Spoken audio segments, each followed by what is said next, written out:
Même bon, quel a megon ou eden TV content mi kudo gan memide nous edia doto e ganton ho mi delena do mo jeme tondo anon nu gbe mi ton fon gbe o me wezon ba mi zian gete ho tale je mi na besin trololo na timenu mi lojilele ne iblugbon lo ba ye me yin we gboji no to yade buna no we gboji do fi yin to pon la mi ton le sin agbasayo e wazo bo be azo be yi hungbe bo je kan gbe eniyan sin oye kan median e so va horopo so yan yin lo so iwaye bo eden TV mi ton mi na do gbe nu mi ko sin apa ni ko yo sin ye me yin o me bro gleto ho mi ton le mele ina si ho mo bo nu be na je hungbe lo je gan gbe sin kan ho ejan che pipa ori e wezon bo dalo we mamenu ye me yin ajo hwe no wazo do apa mo koton hwe le bo zande dion mi na le do mo je me do apa eni hwe hota de vwe na je e ron meton le sin tunu bon do gbe nu do poropo mi ton le do bi mi jijan yin bovo nu e je le yo mi de le na do mo je meton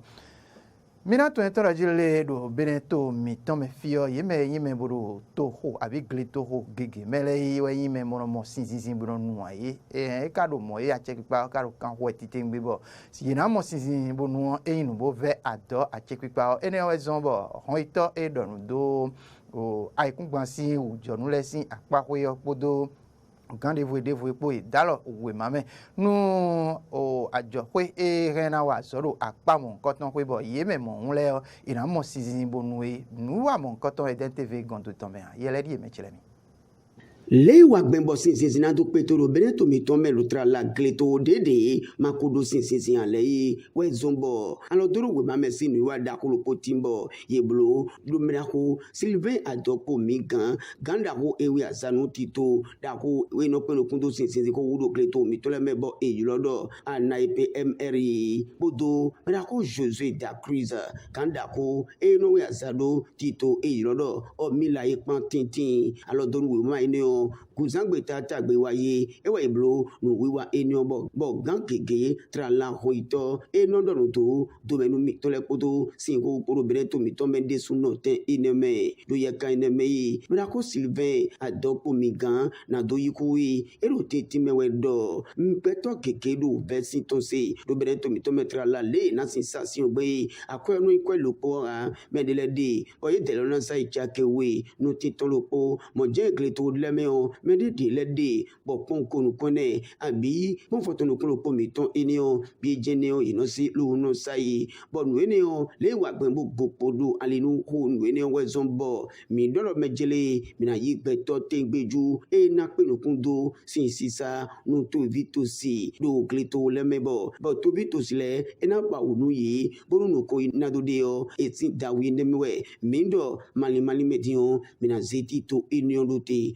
do yi wa blusi inenu mele beto de dilewe na no ji luna no sa ba kwepo chonwi me bonu to vito sikige na mo le tondu bon tito dawo e to gabre to mi tonton soro ti o da wi eneme we lo do we mama enion wa bo to vito sile na do mo sinsin enion nu ten eneme we me na ko samu seidu adambi won ito eno do to sinsin ko wuro bre to mi ton me po do menu mi ton le pan yiku lodo titi me we do alo do we mama nu wa lo le ko me da ko ri lo hun bere ville do di de mi dogbon kaka je lewele afo gbango sin dona peto do bere to me bi me trala gleto de tin ma o mo sin ale gege na mo sin ti tengbe unu wiwa je do bi blore tin lodo alo doro we mama tin bonu tito enele na ya obe eyinde lo so gbe bo to gan bere to ton kale dogu tonu no wiwa eneon lo bo enaje gbelo je gangbe mi ati menu mi do mani medion ye me dede ina chian lo na sin wazo do tito enelesin apawe o gege iton ye na yi azo iton da lo me lo na je to vito si bere to ton le blodo jigdo sin apawe we ton me o gleto ho gege na le mo sin bonu do dawi tito ene on ton me Iramosin zizibono mina no tokpon la mi ton lesin akpahuedo mi ko tun dojile tito me yade nuvoto bo achekpa soro tiro achekpa safo adukosin alinu edo nu kon ye titemgbe bo ye kan mo nkoton me ye so gbeto yade bo diken bo ye delero secrétaire exécutif ye delero yin we bujino to da hodo tokpon la le sintanu ye na si hu ya zo bo e na je ngbelo je gangbe we zo bo so va hodo po so yan yin lo so ewaye boho yeme yin tokpon la gan le ple tokpon gan le podo yeme we bujino to mon koton le ple bo mi du itome yeme dede ye de kendo yina yin we bujino to yade bona kenundo akwe podo ndevo le pa kwedo tokpon la le nu bo yesu yin e do yovo place gbe medo secrétaire exécutif neole tokpon la gan le podo tokpon gan dede do bene to mi ton mele biwa e hokle do va ho elo sin dome bo do bon va ho elo jio azo bibe na si hu bokun nu we bojino to yade enele hon ito hosu bi ochane e nonu wiwa mu koton dome on timedo afodide da ho pataki dopo weyin va ho elo do nuvoto ebe do a check pipa se afo adoko sin alinu do bene to mi ton me evivinu emitam do we bojino to de kena do tokpon la do kporopo medo beneto mi tomele bi kuku afo itondo vaho elo sin dome de khle doji ye bi wedo gbesi some na dogo alonu to do nu kon yi do a chekipa se afo adoko sin alinu hota gege jiwe yiwa zoro vaho le nkoton sin dome bonu azoyi podo azowiwa po ni si hubo kunu yemewe bojino to yade enele hota nele meon yinamo dide hon ito do hihagbon azo dede yin we bojino to leton do tokpon la le me ache dede yin yi ton le nu dede sen kadodo ali yi tonu le podo kanchicha we bojino to yade mon koton le nado ha tokpon la gan le podo sewa ma do tokpon la oton le bi we kenudo lobo hota devoe je tunu enele biton na timenu mido nu voto yade ye soroti do a check pa safo adoko sin alinu do tomi tomeon poro nu kon yi do bo zande dion azo atonu kundeji devoe na no tokpon la le tanu le o ina le de ken yi dide yi de ken we bojino to yade elole gbon idon ba ene ma yin bubo dia mina to to rajele beneto ena si hu jakiji do nu kwiti sin apakwe ewe zombo yeme yin ome bono to nu kwiti sin ai hun dida lo yovo flase to mele ye dele dian e hu kwa fodo beneto mi to me fi bono to nu do apa mo koton kwe bo ai hun dida do potin bo sodote ba yeme yin otoboro mewi gbe ojile yo don pe fu de mele na si hu yi agba won mo koton ye kan mo koton me yeme to nundo akpam koton kwele hagbaji bo panu kon hojira zo atolebo Eden TV gonu mi so ye yimo miton lo no do eton memechilemi ye yurado glensi gbemedo International African Gaming Cup bo enayin wiwa agba won tonde bo ye sorote do mewi gbeji na do ho mendede nomblo ay hundida chichavi ye nkon do ton yovo flase yolodo jeu vidéo e pli nu wiwa neon na hun alinu beneto trala do nu kwiti sin aliho lo wonu me ho yazado tito meru agba won le mon koton to e onu agba won yade elo na zombo beneto mi tonaja hijitrala do monta glomena sinano podonu kwiti posin apahwe lo bodon pevu to otonle na le do nu kon yi dali eneon ho apahwe aton jiwe agba won le nkoton na no teru do nu wiwa da ho le nkoton domeon mina blosari di sin wiwa da ho dopo gbon beneto osin to hunu kundele me lobo totaligbe don mize pra kupodo nati tengupo nu mi wa to tention dasa ewe mi de kena lobo do to osin afogo ko dio meleyin wanu ai hundida hodo mi de ne otaun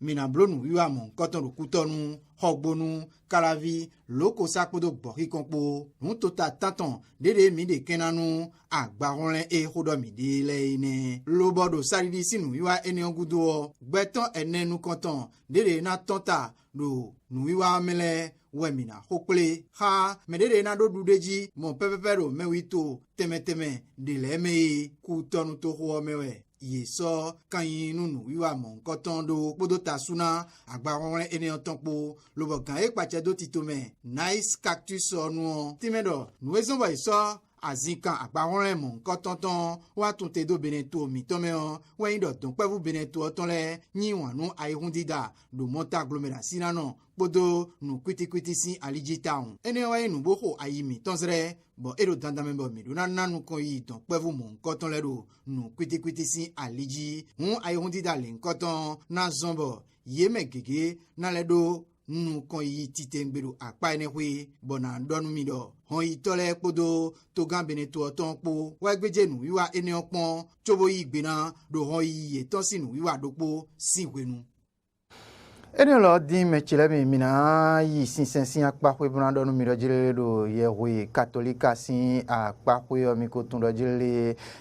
pasco awɛ do nusɔwɛ eka sɛkpɔ pasco azã do kpokpo atɔn tin bɔ eyi azã de do vo bɔ yovo flase abi eyɔlɔ do o latin gbeme dɔ triduɔm bɔ triduɔm mɔ nkɔtɔn eko bɛnu watɔn bɔ ehɔn mɛdin wɛ ena di bla yi vivɔnu etɛ ka yin triduɔm mɔ mɔdzɛmɛ tɛ kasi wudo do akpa mɔ nkɔtɔn ko ya dziɔ mi kan xobiɔ yɛwɛrɛ gan xɔazado yɛwɛrɛ ƒe do yɛwɛ lɛgbɔkplatɔ dagbeɔ pɔn pasteur do kadzeŋue inu bɔ mɛraxɔ eyi gbenu mi. Gudotolenu o Pasco ao wedenu enyi benobro o sinsen azanton gudotolele mino kenudo no taji enyin didi tonle o minobro sinsen kwedo o yajiji Jesu Christon we enenu mironjo yeme yewenole do beno sonu panokon tito o we Pasco aton yi ani wazumbo minobro sinsen enele nte konojaro sinsen mo kotonle sin o wenu minatundo no taji o we enenu ami we abi yeme na yi Kristo gbasale yo ami asinzono le ton ya minon khode do inele ji weden do po yenon le khode do o ye wenon le ji bon zon azo ye wenon mon koton le minon khode do menon blo sinsen khami le ji pokon le khode do ye ji non tonzi se ye ton ene gudo minon abmo o nyono zangbe mi meon nu ede me wen do be ne gbe Jesu Christ do nu podo o David ton le pan nu duru mon koton nduru o gbeton we ekayin sinsen biblo we ene no flemi nundulu alokpa Jesu Christ du podo o David ton le pan bona matin gosonu mi do gbigbo me wenen do po mi le mo non taji devo eyin afo koklo no wa Jesu Christ bu podo David ton le pan yi me de zewe sin khele we nu mon koton kayin mi da khozangbe mi me on pivonu wa indole wanyin de bu so de bana donun me maze gbetu so jo bodo savodo mediosin tameoa Jesu Christ yo wanu me kaka yi o vivonu ewa gbeko vetonlewu do alihoa eyin mede lo do kando no kakai o vivonu o gbetonton iwa kweyin akluzuji kakabo ewayin o matinto wenwe do akluzuji chobonu ena bonu eso noton so kulemi bon fine on kole wa gbe eyin no mi me evoton we mariyin do azanle nkoton ji omina flemi do mario me de weyin boyin me onukunleji titengbero podo sinsen kwedole jido no ezon ewezon bonu jiwu no konton Jesu Christ blo do kana yo ewayin ojijeto wiwe ko medicine alenwe minobio osibigbe eyede paidon kwe minon ko de bodron dalo akonjinu Mari en Jesu Christ sin onoyi do no jijo enele be kwime on Mari en Jesu Christ sin no eno poka o devile kaka soyi o vivonu bo fie ne we minon no po do yewe khome bonon ko de bonon do tekpon fonsin ku o Jesu Christ tande ne mina dogbenu oyewino o ube kedo wide bo kana biodo kpokpo mi tonle do e hometon vuvonu yeje edebo gbojezan lo mina biome oyeye afoyeye e kan gbojezan bo flin funfon si ku Jesu Christ ton yo mina biodo ni ku no bla nu do kpokpo mi tonle bo fonu e ko yin nu dagbe bo ku sin gbezan mi tonle me bido gbebonu dagbe ni mi ton e dabosia